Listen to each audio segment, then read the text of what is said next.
Sawadika. Hello, I'm Pathalapan Paiboon from Baker McKenzie, Bangkok, Thailand. So today I'm going to talk about when you're using the AI in daily basis, what you should be cautioned. So let me recap you what's going on around the world. AI regulation around the world at the moment has been increasing and also developing significantly. Probably you will heard about this. EU AI Act has come into force and focusing on regulating AI in EU. But at the same time, it has extraterritorial applicability as well. So if you provide AI to the EU countries, you would be subject to this regulation as well. In other countries, we also see big development. For example, in China, in US, and even in Thailand. In Thailand, we are talking about having a regulation on AI or maybe to support the AI as well. And that's probably the key trend around the world too, the thinking about the soft law. So for APEC and EU AI governance regulator plumber, basically there are three approaches. One, soft law, non-binding and only in principle. That's the most used at the moment. Medium approach, specific measure proposed by existing sectoral regulator to indicate compliance in place. And hard approach, general legal obligation imposed on relation to AI. Probably you will know about it. It is EU.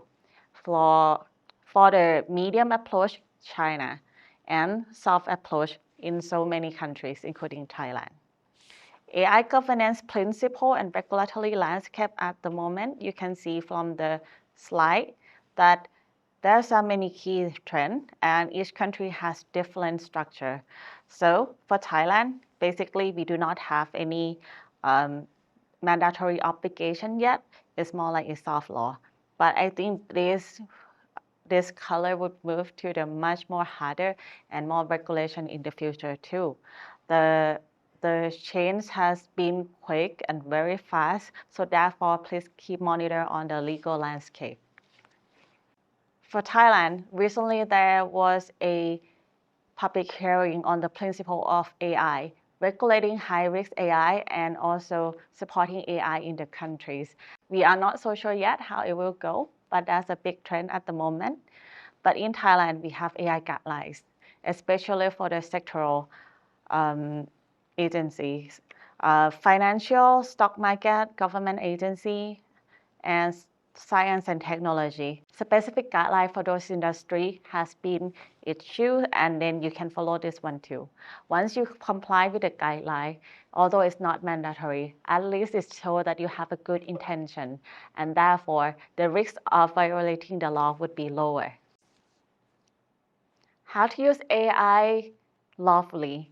Basically, there are so many ways to using it. You can ask about the day, your dog, your work, your lifestyle, and actually that's a personal use.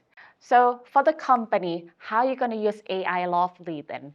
No one knows what AI going to become and how it's going to give you the answer. It might not always be correct because it's correct the data from many sources and they are so smart that they could give an answer. But it's not a guarantee that the answer will be correct. So therefore, if you're going to use AI in your company, what you need to know is how to manage the risk from the use of AI.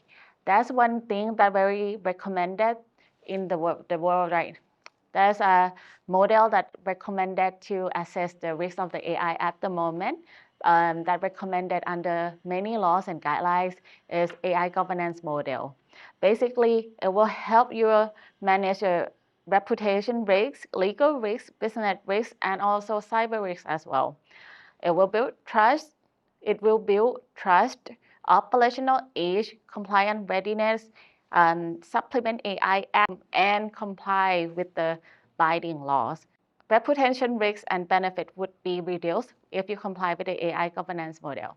So how to do the AI governance model? Key step. 1. Select the AI products in your company. What are you going to use? Which AI that you're using right now at the moment? Choose it. Identify the permitted use cases.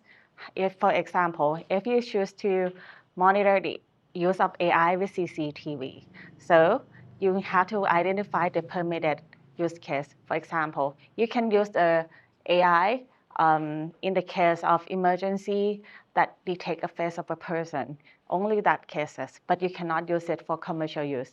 That's how to identify the permitted use cases. Risk assessment, check if you're going to use the AI and CCTV during the emergency situation, assess the risk.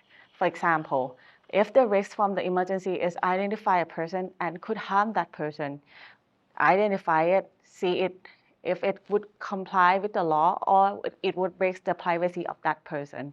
In that case, you will know the risk of the use of the AI. Then who can use the AI? Identify the key personnel in your company to see who can use it and who cannot use it. Then train on how to use it, what to do and not to do. Then you might do the gating. For example, if you use a CCTV and AI, you might be getting that if the person has disabilities or in an area that should not be monitored, the AI would not be working, for example. Progress with trial, use, and development. Check all the time because we do not know how the AI would go. So how are you going to do the AI governance model? Select the AI products, identifying permitted use case, risk assessment, who can use the AI, make a training, and getting, and then progressing from a trial use case to development. So how are you going to use it? Let me give you an example. In case of AI using in a car or vehicle, and you would like to use it to drive. For example, if your company doing autonomous vehicle, basically the car can drive without a driver. In that case, once you identify the product of using the AI, identify the permitted use case, basically meaning that driving the car. Risk assessment, what could go wrong at the worst case scenario. An accident could happen because of the use of the AI without a driver, and then you cannot identify who would be liable in the case. Then identify who can use the AI. So basically, maybe only a few engineers and the personnel that can put the AI in the vehicle because they know how to use the AI and the risks of it. Make a training on the pro and con and the risks that could come up from the AI and train the people that will be involved in the use of the AI in the vehicle. For example, even the sales, they need to know what the risk could be so they can communicate with the customer. Gating, for example, AI could go explore. You're probably going to say no if the AI will not touch on certain function and cannot be used for certain function. Last, keep on checking if it's working or not. So when you're developing an AI governance framework, check first if any law would apply. Ethical AI governance should be checked if it's in the place or not. Set clear principles for the AI use. Manage AI throughout life cycle. And the last one, personal training. For me, I would recommend another thing is document the whole process because we do not know yet how AI would be developing. So therefore, if you keep the document, how you make a decision on the use of AI, that could help prove what's your intention on the use of AI. And later could be used that you have done what best to protect and to use the AI in the proper way. It will help the case in the future. Let me share with you the case study around the world at the moment so you will know what not to do and what to do. A big trend on the big case on the copyrighted works. So basically, it was a debate if the input and output from an AI would be copyrightable. But at the end of the day, we see in the cases in the US saying that even you use the AI, it could not be copyrighted if it's made by the computer itself. It needs human touch on the copyright work. So therefore, from those precedent work, I see that if you're going to use the AI, make sure that there human oversight, some touch on it. And later in the year, we seen another case in China. So basically, it was a debate whether if you prompt equations, if you make a prompt to create a picture, would it be copyrighted or not, and how you're going to prove it. Turned out that the whole process of prompting was recording by the user. And the user can prove that it was their originality, their creation in creating that output. And at the end of the day, the court saying that it's a copyrighted work because it was created by a human and used creativity to make it. So I think the cases are different and there are many interpretations. So if you're going to do any copyrighted work, for example, photo, picture, or literacy, you need to prove that it's from you. It's not something that anyone can make it. So another thing that would be a good tip, record it, have some touch on it. If you have an output, paint something, create format, make some human touch from it, recording it. Then you can own the copyright, and anyone that using the same thing might be considered as infringing, and so you can protect your copyrighted work. We have seen cases as well regarding the use of the AI as a developer, and basically they're scraping the data from many sources. So for example, if you're going to have an Ultraman creations or a picture from the high-paid artist, then you can use AI to generate it in only 1 minute instead of the hard work from the artist.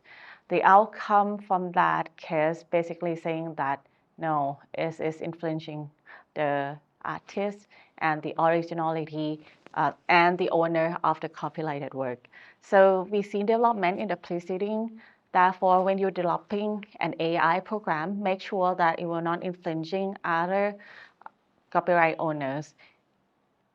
That's why data training is something that you need to check and make a clearance before using it. AI risks on the privacy and confidentialities. One thing that we need to know is once you put the data into the AI programs, it might not stay just only with you. It might share with other companies and also share with the public, or even make as a training data. So confidentiality obligation might be losing. Therefore, before using the AI, make sure that you can share those data to any third party. For me, any company data should not be shared to the general AI unless you get a direct approval from the company or the person that you share, or the owner of the data that you share. So please make sure that you can keep confidential when you're using the personal data, your data, or any commercial data on the AI. Simple case of the risk of using AI is the content and liability. Probably we've seen a lot of deep fakes video, so make sure that you're not using it for the wrong purpose. And the risks from the using AI under the existing law still exist. Tort, wrongful act, defamation. Those are the risks from the using AI, so therefore use it properly then. Discrimination and ethical concern and bias is a new trend. And the risk from the use of AI is on the bias, discrimination, and ethical concerns. As a developer, make sure that it will not discriminate anyone. The system itself will promote, and if you spot any issue, make sure that it will fix quickly. Again, the same thing when using the AI as a user. If you see any problem and concerns on the bias and discrimination, make sure that you will not use it. You will stop using it. Key takeaway. Use AI with caution, assess risks and ethical implications. No AI used in activity with unexceptional risk. For example, social scoring, likelihood of crime, prediction based on personal trails. Anything that could harm others, prevent from using it. Ensure human review and oversight to maintain accountability and control. Disclose of relevant information to the user and customer. For example, having a term and condition and also AI policy in the company. If you're a user, check those before using the AI. Last one, monitor the trend of AI regulation around the world. As it has extraterritorial applicability, it could enforce against you even you are not in that country. So therefore, if you're going to use the AI in the daily basis, make sure you know what you input in and what you get. check the accuracy of the content of the AI and the output before using it. Therefore, you will not risk any legal issue afterwards. So that's how you use an AI in your daily life.